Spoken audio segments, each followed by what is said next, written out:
ଚାଲନ୍ତୁ ଲାଇଟ୍ ଟାକୁ ଟିକେ ଇଏ କରିଦିଅ, ମୁହଁରେ ପଡୁଛି ବୋଲି କହୁଛନ୍ତି, ତା ଉପରେ କିଛି ଦେଇ ଦିଅନ୍ତୁ ଯେମିତି ଆମର ମାନେ ମୁହଁରେ ନ ପଡୁ। ସୁନ୍ଦର ଭାବରେ ବର୍ତ୍ତମାନ ବାଂଶୀଟା କିକ୍ କରିବ। ଏପଟେ ଟୁକୁରା ତାକୁ ବଲକୁ ପ୍ରତିହତ କରିବା ପାଇଁ ଛିଡା ହେଇଛନ୍ତି।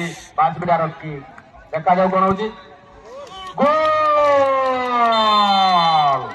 ବାଂଶୀଟା ବର୍ତ୍ତମାନ 1-0 ଅଗ୍ରଣୀ।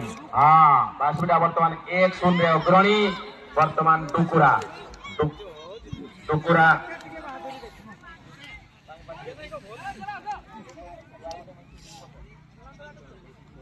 ହଁ, ବର୍ତ୍ତମାନ ବାଂଶୀଟା 1-0 ଅଗ୍ରଣୀ ଅଛି।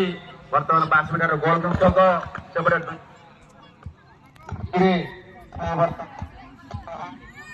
এই প্রহারটা কেমিতি হଉଛି ଦେଖିବା।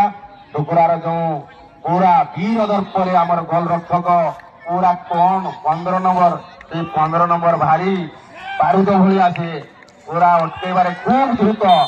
ବର୍ତ୍ତମାନ ଟୁକୁରା ପୁରା ଆକ୍ରମଣ ଭଙ୍ଗୀରେ ସିଏ ବର୍ତ୍ତମାନ କିକ୍ କରିବା ପାଇଁ ବର୍ତ୍ତମାନ ବୀର ଦର୍ପରେ ଚାହିଁଛନ୍ତି।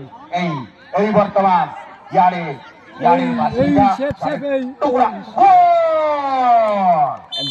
ବର୍ତ୍ତମାନ ସୁଦ୍ଧା ସମାନ 1-1ରେ ଦୁଇଟି ଦଳ ଆଗେଇ ଚାଲିଛନ୍ତି। ବୀର ଦର୍ପରେ କିଏ ହେବ ବିଜୟୀ? ଦର୍ଶକ ଉତ୍କଣ୍ଠାର ସହିତ ଇଏ ହଉଛି ଟିଟିଆ ଫିଲ୍ଡରେ ଫାଇନାଲ ଖେଳ। କି ଚମତ୍କାର ଖେଳ! ଆସନ୍ତୁ, ଦେଖନ୍ତୁ, ଖୁବ ମଜା ନିଅନ୍ତୁ, ଆଉ ଦୂରଭାଷୀ ଯନ୍ତ୍ର ଦ୍ୱାରା ମଧ୍ୟ ଶୁଣନ୍ତୁ। ବର୍ତ୍ତମାନ ବାଂଶୀଟା ବୀର ଦର୍ପରେ ମାରି ଯାଉଛି। ବର୍ତ୍ତମାନ ଟୁକୁରା କି ଚମକପ୍ରଦ ଭାବରେ ଧରିବା ପାଇଁ ଖାଲି ପେଙ୍ଗୁଇନ ପକ୍ଷୀ ଭଳିଆ ଖାଲି ଉଡିଯିବ କେଉଁ। ବାଂଶୀଟା ପୁଣି ଗୋଲ ଦେଇଛି। ବର୍ତ୍ତମାନ 2-1ରେ ଚାଲିଛି ଖେଳ। 2-1ରେ ବାଂଶୀଟା 2, ଟୁକୁରା 1।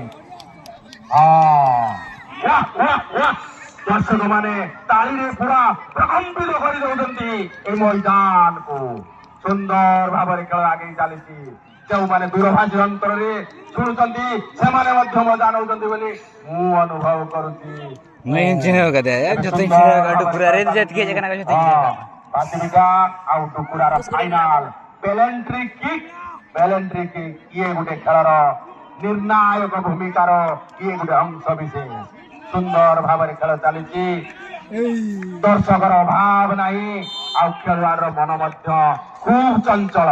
ବାଂଶୀଟା ବର୍ତ୍ତମାନ ଗୋଲ ରକ୍ଷକ, ସିଆଡେ ବର୍ତ୍ତମାନ ଟୁକୁରା ଆକ୍ରମଣାତ୍ମକ ଭଙ୍ଗୀରେ ସିଏ ବଲକୁ ପ୍ରହାର କରିବ।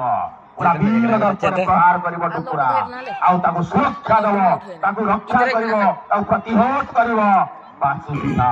ସେଇ 15 ନମ୍ବର ଖେଳାଳି ଯିଏକି ଭଲି ପଟକୁ ଚକି ବସିଛନ୍ତି ବାଘ ଭଳିଆ। ହେଇପାରିନି, ବଲ ହେଇପାରିନି, ଉପର ବାରରେ ବାଜି ପୁଣି ପଡିଆ ମଝିକୁ ଚାଲି ଯାଇଛି। ନା, ବର୍ତ୍ତମାନ ଆଗେଇ ଚାଲିଛି 2-1ରେ ବାଂଶୀଟା। 2-1ରେ